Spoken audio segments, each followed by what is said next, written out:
चिट्ठी न कोई संदेश, जाने वो कौन सा देश जहाँ तुम चले गए। साल 2013 उत्तराखंड के केदारनाथ में आई एक महाप्रलय, एक आपदा जिसने पूरे भारत को हिला कर रख दिया। इस आपदा में लाखों लोग बेघर हुए, हजारों लोग की मौत हुई, कई लोग लापता हुए और ना जाने कितने परिवारों के बच्चों की लाखों ख्वाहिशें और बेहिसाब सपनों का अंत हो गया। इस आपदा के बारे में जिसने भी सुना उसकी रूह कांप गई। क्या हुआ था इस आपदा में, क्या थी इसकी पूरी कहानी, से जानने के लिए वीडियो को अंत तक जरूर देखें। देवों की भूमि उत्तराखंड, जहाँ है हिंदुओं के सबसे बड़े आस्था के केंद्र चार धाम। हर साल देश दुनिया से लाखों लोग अपने आराध्यों के दर्शन के लिए इस देवभूमि में आते हैं। उत्तराखंड में ही देश के 12 ज्योतिर्लिंगों में से एक और 4 धाम में से एक बाबा भोलेनाथ का धाम केदारनाथ, जिसे धरती का स्वर्ग भी कहा जाता है। पर इस देवतुल्य स्थान पर आज से 9 साल पहले कुछ ऐसा हुआ जिसने चंद मिनटों में सैकड़ों परिवार उजाड़ कर रख दिए। उस साल भी हर साल की तरह 14 मई सन 2013 को बाबा केदारनाथ के कपाट धूमधाम से खोले गए। पूरे महीने यात्रा सुचारू रूप से चली। ठीक एक महीने बाद 15 जून 2013 3 दिन से जारी भारी बारिश उस दिन भी जारी थी। बारिश इतनी तेज थी कि आसपास के रहने वाले लोगों ने ऐसी बारिश अपनी जिंदगी में कभी नहीं देखी थी। पर इसके बाद भी यात्री बड़ी संख्या में केदारनाथ घाटी में मौजूद थे और उन्हें एहसास भी नहीं था कि सिर्फ 2 दिन बाद उनका सामना महाप्रलय से होने वाला है। परंतु समय से 2 हफ्ते पहले पहुंचे मानसून ने मौसम विभाग को कुछ बड़ी अनहोनी होने का संकेत दे दिया था। हुआ यह था कि एक लो प्रेशर एरिया बन गया था। उसके साथ ही बंगाल की खाड़ी में साइक्लोनिक सर्कुलेशन भी पैदा हो गया था और ये पश्चिमी दिशा में आगे बढ़ने लगा। तो इस जगह पर काफी ज्यादा नमी जमा हो गई और उसके बाद इन दोनों सिस्टम्स का इंटरैक्शन हुआ। और जब ये इंटरैक्शन हुआ तो इस सिस्टम ने अपना सारा का सारा मॉइस्चर हिमालय के हवाले कर दिया। और आमतौर पर जब ये राइट एंगल पर हमला करता है तो सारी की सारी नमी यमुना और गंगा के कछार इलाकों में पहुंच जाती है। अगले दिन 16 जून को भी भारी बारिश का सिलसिला जारी था। मंदाकिनी नदी रौद्र उफान पर बहने लगी थी। केदारनाथ घाटी के चारों तरफ बादल फटने का सिलसिला शुरू हो चुका था। 16 जून को रात 8:30 बजे एकाएक लैंडस्लाइड हुई, जिससे पूरे केदारनाथ में हाहाकार मच गई। लोग अपनी जान बचाने के लिए यहाँ वहाँ भागने लगे।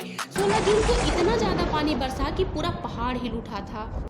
इस दौरान 300 मिलीमीटर से 500 मिलीमीटर के बीच भारी बारिश हुई।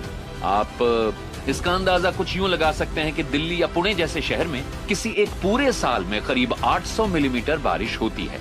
यानी यहाँ सिर्फ 2 से 3 दिन में ही पूरे साल होने वाली बारिश का करीब 60% हिस्सा बरस गया।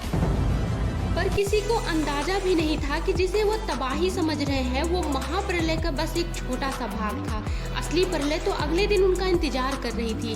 केदारनाथ, जहां ऐसा मंजर लोगों ने अपने जीवन में कभी नहीं देखा था। खौफनाक उफान मारती मंदाकिनी नदी मानो पूरे केदारनाथ को डुबाने पर आतुर थी। रात को हुई इस घटना में कई लोग बह गए। जो बचे वो बस अपनी जान को बचाने की जहदोजहद में लगे रहे। पर किसी को अंदाजा भी नहीं था कि अगली सुबह उनके लिए कितनी खौफनाक होने वाली है। और फिर आई 17 जून 2013 की वो काली सुबह जिसने पूरे केदारनाथ घाटी का तस्वीर और नक्शा दोनों बदल कर रख दिया। लगातार भारी बारिश ने जोरावाड़ी झील का एक भाग अचानक तेज आवाज से टूट गया और पानी प्रचंड तूफानी रफ्तार से केदारनाथ की तरफ बढ़ा। पानी का रूप इतना भयानक था कि उसकी रफ्तार 40 किलोमीटर प्रति घंटा और लहरों की ऊंचाई 100 फीट से ज्यादा थी। इन लहरों में लोग तिनकों की तरफ बहते चले गए। जो इन लहरों के सामने आया उसे मिट्टी में मिला दिया। मौत का ऐसा मंजर देख लोगों की चीखें निकल गई। मंदिर छोड़ पूरे केदारनाथ में कुछ भी नहीं बचा था। हर तरफ लाशें, तबाही और मलबा ही मलबा बिखर गया था। अचानक आई सैलाब ने रामबाड़ा का तो वजूद ही मिटा दिया था। घर, दुकान, उसमें ठहरे लोग अचानक कहाँ गायब हो रहे थे कुछ पता नहीं चला। सैलाब की तबाही न केवल केदारनाथ घाटी में हुई बल्कि मंदाकिनी जहाँ जहाँ से बहती है उस पूरे इलाके को तबाह करती हुई आगे बढ़ती गई। सोनप्रयाग, रुद्रप्रयाग, कर्णप्रयाग, उत्तरकाशी, श्रीनगर, हर तरफ बड़ी मात्रा में तबाही हुई। किसी को कुछ समझ नहीं आ रहा था कि अचानक क्या हो रहा है। केदारनाथ से 220 किलोमीटर दूर ऋषिकेश में भी गंगा रौद्र रूप ले चुकी थी। गंगा का इतना भयानक रूप आज से पहले किसी ने नहीं देखा था। इतना खौफनाक मंजर देखकर लोग सहम गए थे।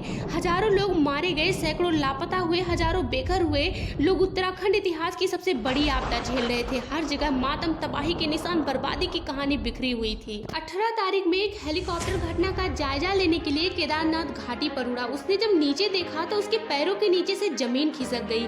गौरीकुंड और रामबाड़ा का तो वजूद ही खत्म हो गया था। फिर शुरू हुआ भारत का सबसे बड़ा रेस्क्यू ऑपरेशन, जिसे आर्मी ने नाम दिया ऑपरेशन सूर्या होप। देश के जाबाज जवानों ने दिन रात एक करते हुए पूरी जान लगा दी।